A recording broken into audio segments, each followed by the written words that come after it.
সবাই কেমন আছো? দেখো আমি আজকে মটরশুঁটি নিয়ে বসে গেছি খিচুড়ি রান্না করার জন্য। জানি না তোমরা কে কে মটরশুঁটির খিচুড়ি খেয়েছো। তো আজকে তোমরা যারা খাওনি অবশ্যই আমার রেসিপিটা দেখে রান্না করবে। তো প্রথমে আমি দেখো মটরশুঁটির খোসাগুলো ছাড়িয়ে নেব। এর জন্য আমি দেখো কতগুলো মটরশুঁটি আনিয়ে নিয়েছি বাজার থেকে।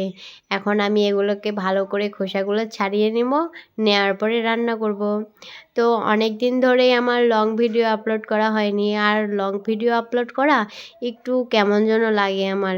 অনেক ভিডিও বানাতে হয়, তারপরে আবার ভয়েস দিতে হয়, এর জন্য সেভাবে হয়ে ওঠে না লং ভিডিও বানানো। তো দেখো আমি এভাবে মটরশুঁটির খোসাগুলো এড়িয়ে নিচ্ছি।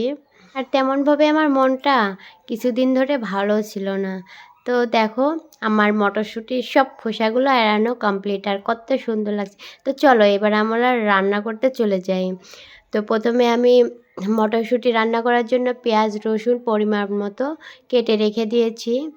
তো এখন আমি চাউলগুলোকে ভালোভাবে ভেজে নেব, খুব বেশিও না অল্পভাবে।